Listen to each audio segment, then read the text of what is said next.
सो है guys, welcome to the next video. अभी यार देखो, मेरे पास काफ़ी लोगों के कमेंट्स आ रहे थे, प्लस इंस्टाग्राम पे भी काफ़ी लोग मेरे से डीएम कर रहे थे कि भैया अपने को अकाउंटेंसी नहीं हो पा रही है, अकाउंटेंसी के अंदर काफ़ी ज़्यादा प्रॉब्लम आ रही है, उनको उनके अकाउंट्स के क्वेश्चन उनसे सॉल्व नहीं हो पा रहे। बट और एंड टाइम पे हम लोग करें क्या एक्चुअली में, लाइक जो अभी लास्ट के 20 या जितने भी डेज बचे हुए हैं उन डेज के अंदर हम एक्चुअली में करें क्या जिससे हमारा अकाउंटेंसी के अंदर बोर्ड्स के अंदर अच्छे स्कोर निकल के आए और हम लोगों के मार्क्स अच्छे आ जाएं। और लाइक जो भी हमने कुछ लोगों जिन्होंने पूरा पढ़ रखा है, नहीं पढ़ रखा, बिल्कुल नहीं पढ़ रखा, उन सभी के लिए लाइक जिन लोगों ने पहले से पढ़ रखा है तो वो पूछ रहे कि भैया हम अभी क्या करें इस कंडीशन में, अभी हमें एंड के वक्त पे क्या करना चाहिए, क्या कैसे। तो देखो यार, इस वीडियो के अंदर तुमने जहाँ पे भी जितना पढ़ा हो, पहले मेरी बात ध्यान से सुनो। तुम लोगों को अभी सबसे पहले ज़रूरत है अपने एनालिसिस करने की। अब ये एनालिसिस किस चीज़ का करना है, तुम लोगों को एक्चुअली में देखना है कि तुम लोगों को आता कितना है। मतलब शायद तुम लोगों ने, तुम्हारे पास 3 बुक्स अकाउंटेंसी की, तो ऐसा तो नहीं हो सकता कि तुमने कुछ नहीं पढ़ा हो, अब तक जीरो पढ़ाई हो। भाई कुछ ना कुछ तो तुमने पढ़ाई होगा, 1 बुक 2 बुक तुम्हारी कंप्लीट हो चुकी होंगी। अब लेट सपोज कि तुम लोगों को शेयर्स वाला जो चैप्टर है उसके अंदर तुमको फॉर फीचर में दिक्कत आ रही है, बट तुम उस पूरे शेयर वाले चैप्टर की वन शॉट वीडियो देख रहे हो, पूरे की पूरी। तुम उनको 7-8 लेक्चर जो हुए तुम अपने 2-3 घंटे उसमें वेस्ट करो वन शॉट वीडियो देखने के अंदर। बट क्या तुमने कभी गौर किया कि तुमको 4 फीचर वाला पार्ट नहीं आ रहा है, तो तुम केवल 4 फीचर वाली देखो। तुम लोगों के मार्क्स वगैरह प्री बोर्ड में कम आए होंगे, कैसे भी आएंगे, नो डाउट भाई सबके आते, मेरे भी आए थे, बट बोर्ड्स में 94 आ गए थे और प्री बोर्ड वगैरह में मेरे सब कुछ ऐसे ही रहते थे, अराउंड 70-60 मार्क्स आते थे। ठीक है, अभी तुम लोगों को एनालिसिस करना है कि तुमको कितना आता है कितना नहीं आता है कि तुमको चैप्टर लिखना है। चैप्टर में तुम लोगों को जैसे कि पार्टनरशिप में तुमको बेसिक वाले में थे अपना जो भी कुछ है, पास्ट एडजस्टमेंट लिखना है, पीएनएल एप्रोप्रिएशन लिखना है, ये सब कुछ लिखना है तुमको। इसका तुमको उन पर टिक लगाते आना, जो चैप्टर्स जो टॉपिक्स तुम पे आते हैं उस टॉपिक्स को एक बार गो थ्रू करो, उसके 1-2 क्वेश्चन सॉल्व करो, उनको टिक करो रिवीजन के टाइम पे, और देखो फाइंड आउट करो कि तुमको क्या चीज़ नहीं आती है। फिर उस चैप्टर की जाके वीडियो देखो दोबारा समझने के लिए, ना कि तुम पूरा का पूरा देख लो। ठीक है, और यही टाइम है, इसी टाइम पे तुम लोगों को अपने प्रैक्टिस करनी है, तुम लोगों को सैम्पल पेपर्स करना चाहिए। अब देखो, अगर तुम लोग मेरे से पूछोगे कि भैया सैम्पल पेपर हम कौन सी पब्लिकेशन के करें, कहाँ से लें, तो अगर मैं तुम लोगों को पर्सनली रिकमेंड करूँ तो मैं रिकमेंड करना चाहूँगा तुम लोगों को फिजिक्स वाला के 30 सैम्पल पेपर्स। अब देखो, इसके पीछे भी रीज़न ये है कि मैं तुमको फिजिक्स वाला ही क्यों बता रहा हूँ। तुम किसी भी पब्लिकेशन के मॉक सैम्पल पेपर वगैरह बाय कर लो, no problem, but I am suggesting you for the Physics Wallah, क्योंकि मैंने उनके 1-2 बुक्स जो भी मैंने कर रखी हैं, I find it really well. ठीक है, क्योंकि उनके अंदर जो एक्सप्लेनेशन वगैरह होता है वो most of the time accurate ही रहता है। काफ़ी सारी पब्लिकेशंस की बुक वगैरह आती हैं, सैम्पल पेपर्स आते हैं जिनके अंदर तुमको एक्सप्लेनेशन गलत देखने को मिल जाएगा, आंसर गलत दे रखा है। और फिजिक्स वाला के अंदर मेरे को काफ़ी हद तक की दिक्कत देखने को नहीं मिली। And for the CUT preparation I also use the books given by Physics Wallah. तो ये सारी जो बुक्स हैं उनके द्वारा दी जा रही हैं, ये मेरे को पर्सनल लेवल पे काफ़ी सही लगती हैं, क्योंकि मेरे को ऐसा उनके अंदर कोई दिक्कत फेस करने को नहीं मिलती कि लाइक अगर मेरे को बुक है तो मैंने सोचा कि यार इसके अंदर ये वाली चीज़ और ऐड होनी चाहिए थी, इतना मेरे को कुछ ज़्यादा देखने को उसमें नहीं मिलता है, कमियाँ वगैरह। तो अगर तुम लोगों ने फिजिक्स वाला के सैम्पल पेपर्स अभी तक चेकआउट नहीं करे तो क्या कर रहे हो भाई तुम लोग, डिस्क्रिप्शन के अंदर तुम लोगों को लिंक मिल जाएगा। ये जो भी तुम्हारे सैम्पल पेपर्स हैं ये अमेजॉन फ्लिपकार्ट पर इजीली अवेलेबल हो जाएंगे, और अगर तुम लोग इनको पीडब्ल्यू स्टोर से बाय करते हो तो तुम लोग यूज़ करना मेरा promo code PRG150 to get an additional discount of 150 rupees.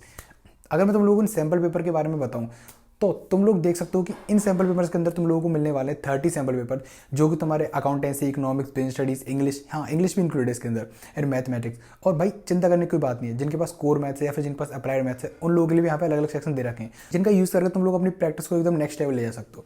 Plus यहाँ पर जो तुम लोगों को एक्सप्लेनेशन मिलती है ये भी एक्यूरेट मिलती है। तो इसलिए अगर तुम लोग सैम्पल पेपर बाय करने का सोच रहे हो तो मेरे अकॉर्डिंग तुम लोगों को फिजिक्स वाला के सैम्पल पेपर जरूर चेकआउट करने चाहिए, link in the description box. अभी तुम लोगों ने अपना एनालिसिस कर लिया है, तुमको पता पड़ गया कौन कौन से चैप्टर्स तुम्हारे वीक हैं, कौन कौन से चैप्टर के एक्चुअली में टॉपिक तुम्हारे वीक हैं जो तुमको करने चाहिए एंड मूवमेंट पे।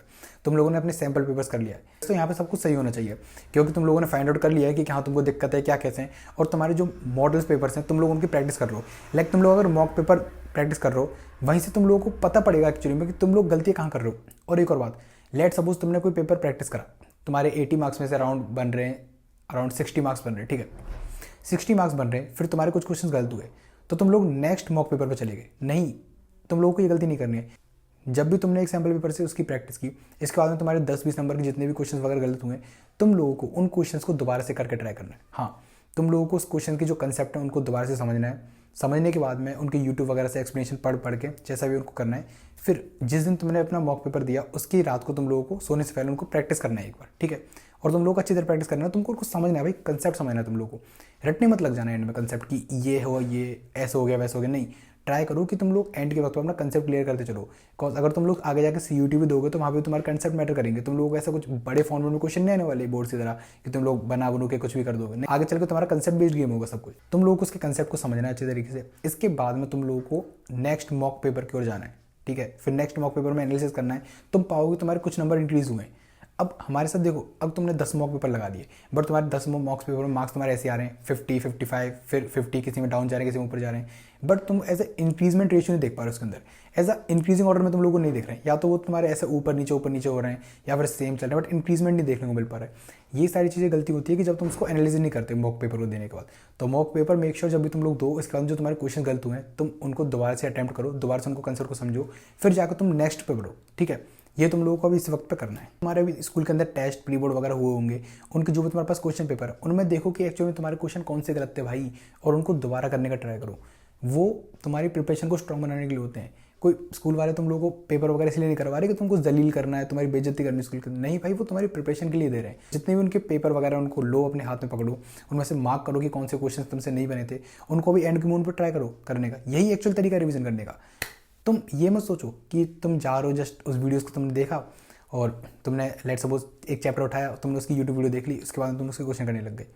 ये रिवीजन तरीका नहीं है भाई। तुम एक्चुअली तुमने पूरी साल जो भी तुम्हारे दिमाग के अंदर अब तक घुसा होगा, तुम्हारे दिमाग के अंदर जो भी घुसा है नहीं घुसा है, जितना भी तुमको आता है, तुमको एंड के मोमेंट पर करना कुछ इसी तरीके से रिवीजन है।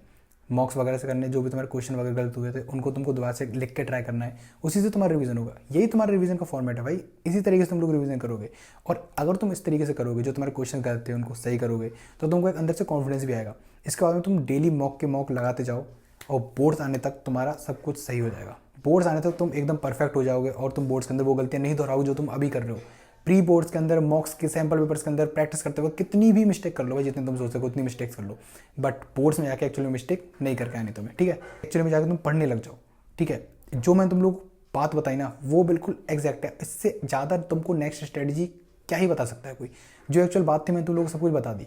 अब तुम्हारे पास यही रास्ता बचता है कि या तो तुम यूट्यूब पे जाओ, इस वीडियो के बाद तुम दूसरी वीडियो देखो अकाउंटेंसी की लास्ट 20 डेज की स्ट्रेटजी वीडियो। तुम्हारा कर्तव्य केवल ये बनता है कि तुम लोग वीडियोस को ना देखते हुए ज़्यादा उनको फॉलो करो और इंप्लीमेंट करो उसको जाके, ना कि तुम वीडियोस को देखने में लग जाओ, ठीक है। चीज़ थी जो तुम लोगों को एंड के मूवमेंट पे करनी है। और इसके बाद भी तुम लोगों को अगर कोई दिक्कत वगैरह आ रही है तो कमेंट सेक्शन के अंदर तुम लोग बता देना। तुम लोगों को पास में जो भी प्रॉब्लम वगैरह आ रही हो तुम कमेंट सेक्शन के अंदर बता के जाओ। अगर वीडियो तुम लोगों को अच्छा लगा तो प्लीज़ मेक श्योर कि तुम लोग जाके पढ़ाई करो।